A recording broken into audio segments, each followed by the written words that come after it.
회사가 당신에게 절대 말해주지 않는 불편한 진실 5가지. 반갑습니다. 문장 속으로입니다. 오늘 다룰 이야기는 조금 불편할 수도 있습니다. 하지만 어쩌면 당신의 직장 생활에서 가장 중요한 이야기가 될지도 모릅니다. 우리는 하루의 대부분을, 그리고 인생의 가장 황금 같은 시기를 회사에서 보냅니다. 매일 아침 무거운 몸을 일으켜 출근하고 쏟아지는 업무와 상사의 압박을 견디며 야근까지 불사합니다. 왜 그렇게 열심히 하시나요? 아마도 이런 믿음 때문일 겁니다. 열심히 하면 회사가 알아주겠지. 이 회사가 내 미래를 책임져 주겠지. 우리는 가족 같은 분위기니까. 그런데 정말 그럴까요? 회사가 여러분에게 우리 회사 참 좋아, 너희를 아껴 라고 말할 때 그 이면에 숨겨진 진짜 속마음을 들어본 적이 있으신가요? 오늘은 회사가, 임원들이, 인사팀이 당신에게 절대 솔직하게 말해주지 않는 불편한 진실 5가지에 대해 이야기해보려 합니다. 이 진실을 마주하는 순간 여러분의 회사 생활은 완전히 달라질 것입니다. 더 이상 회사의 부품으로 이용당하지 않고 회사를 이용하는 스마트한 직장인이 되기 위한 첫걸음, 지금 시작합니다. 첫 번째 불편한 진실, 회사는 가족이 아니라 철저한 이익 집단이다. 면접 때 혹은 신입사원 연수 때 가장 많이 듣는 말 중 하나죠. 듣기엔 참 좋습니다. 따뜻하고 서로 챙겨주고 힘들 때 감싸줄 것 같은 느낌이 듭니다.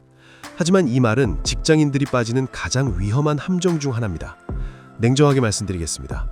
회사는 가족이 아닙니다. 여러분과 회사는 근로계약서로 맺어진 철저한 계약 관계입니다. 가족은요, 자식이 조금 못나거나 실수를 해도 내치지 않습니다. 품어주고 기다려줍니다. 하지만 회사는 다릅니다.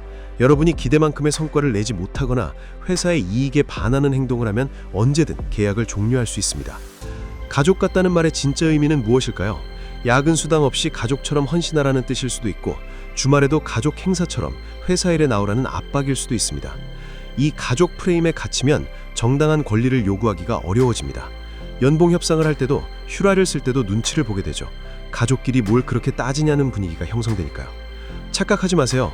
회사는 이윤 추구 목적인 집단입니다. 여러분은 그 목적을 달성하기 위해 고용된 프로페셔널입니다. 따뜻한 감성으로 포장된 관계의 실체를 직시해야 감정적으로 소모되지 않고 쿨하게 일할 수 있습니다.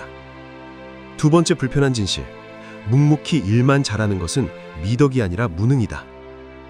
정말 많은 분들이 억울해하는 부분입니다. 저는 누구보다 일찍 출근해서 제일 늦게까지 일하고 남들이 기피하는 일도 도맡아 했는데 왜 승진은 맨날 뺀질거리는 김대리가 먼저 할까요? 정말 안타깝지만 회사는 학교가 아닙니다. 학교에서는 묵묵히 공부 열심히 해서 시험 점수만 잘 받으면 우등생이 됩니다. 하지만 회사라는 조직은 다릅니다. 회사에서의 일 잘한다는 의미는 단순히 업무 처리 능력이 뛰어나다는 것만을 의미하지 않습니다. 여러분이 아무리 훌륭한 성과를 냈어도 그것을 상사가 알지 못하면 아무 소용이 없습니다. 아니, 더 정확히 말하면 상사가 자신의 성과로 포장할 수 있도록 만들어주지 않으면 의미가 퇴색됩니다. 슬프지만 조직에서는 정치도 능력입니다.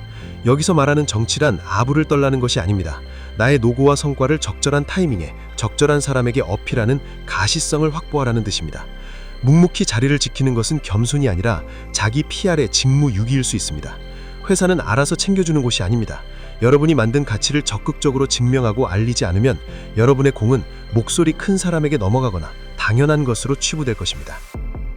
세 번째 불편한 진실, 인사팀은 당신 편이 아니다. 회사 생활이 너무 힘들 때, 직장 내 괴롭힘을 당하거나 부당한 대우를 받았을 때 많은 분들이 인사팀의 문을 두드릴 생각을 합니다.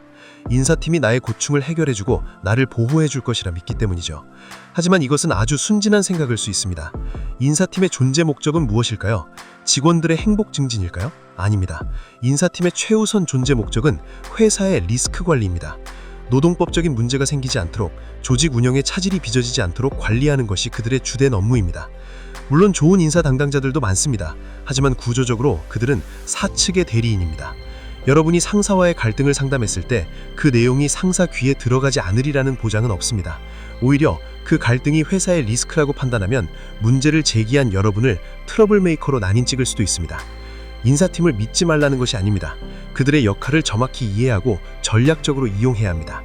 감정적인 호소보다는 객관적인 증거와 사실을 바탕으로 이 문제가 회사에 어떤 손해를 끼치는지를 설득해야 그들이 움직입니다.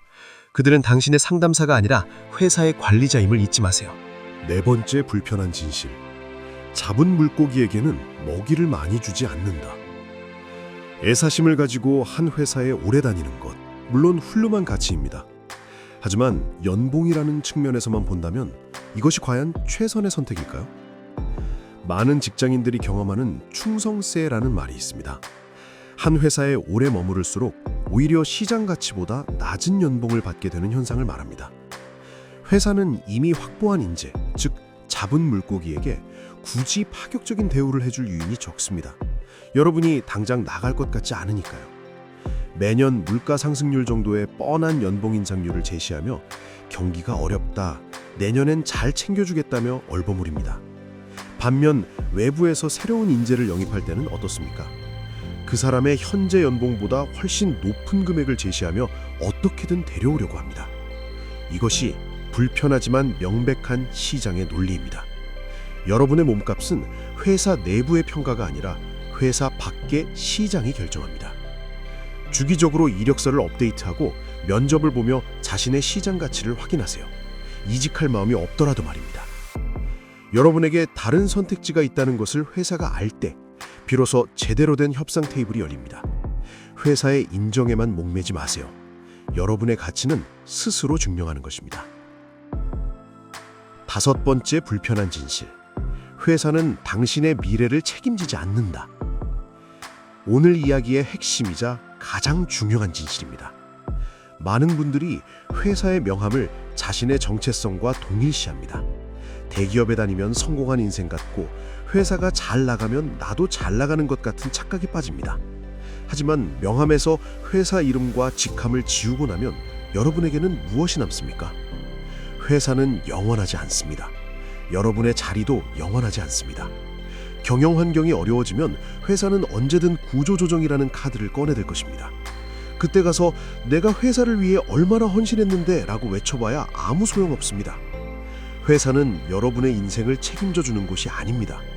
회사는 여러분이 성장하기 위해 잠시 머무르는 정거장이자 여러분의 커리어를 쌓기 위해 활용하는 도구여야 합니다. 직장에 다니지 말고 업을 찾으십시오. 회사 안에서 주어지는 일만 수동적으로 처리하는 부품으로 살지 마십시오. 이 회사를 떠나더라도 나를 먹여 살릴 수 있는 나만의 기술, 나만의 전문성, 나만의 브랜드를 만들어야 합니다. 회사의 시스템에 기대지 않고 홀로 설 수 있는 힘을 기르는 것, 그것이 진짜 안정입니다.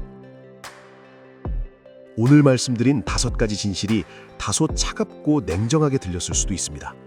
하지만 이 불편한 진실을 외면하고 회사에 막연한 기대를 거는 것이야말로 여러분의 인생을 가장 불안하게 만드는 길입니다. 시니컬해지라는 것이 아닙니다. 영악해지라는 것도 아닙니다. 다만 현실을 직시하고 전략적으로 회사 생활을 하라는 것입니다. 회사를 적으로 돌릴 필요는 없습니다. 하지만 회사를 맹목적으로 믿어서도 안 됩니다.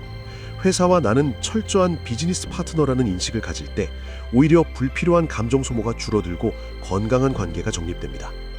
여러분의 삶의 주인은 회사나 상사가 아니라 바로 여러분 자신임을 잊지 않으셨으면 좋겠습니다. 오늘 영상이 여러분의 회사 생활에 작은 변화의 불씨가 되기를 바랍니다. 문장 하나로 삶을 다시 바라보다 문장 속으로 했습니다.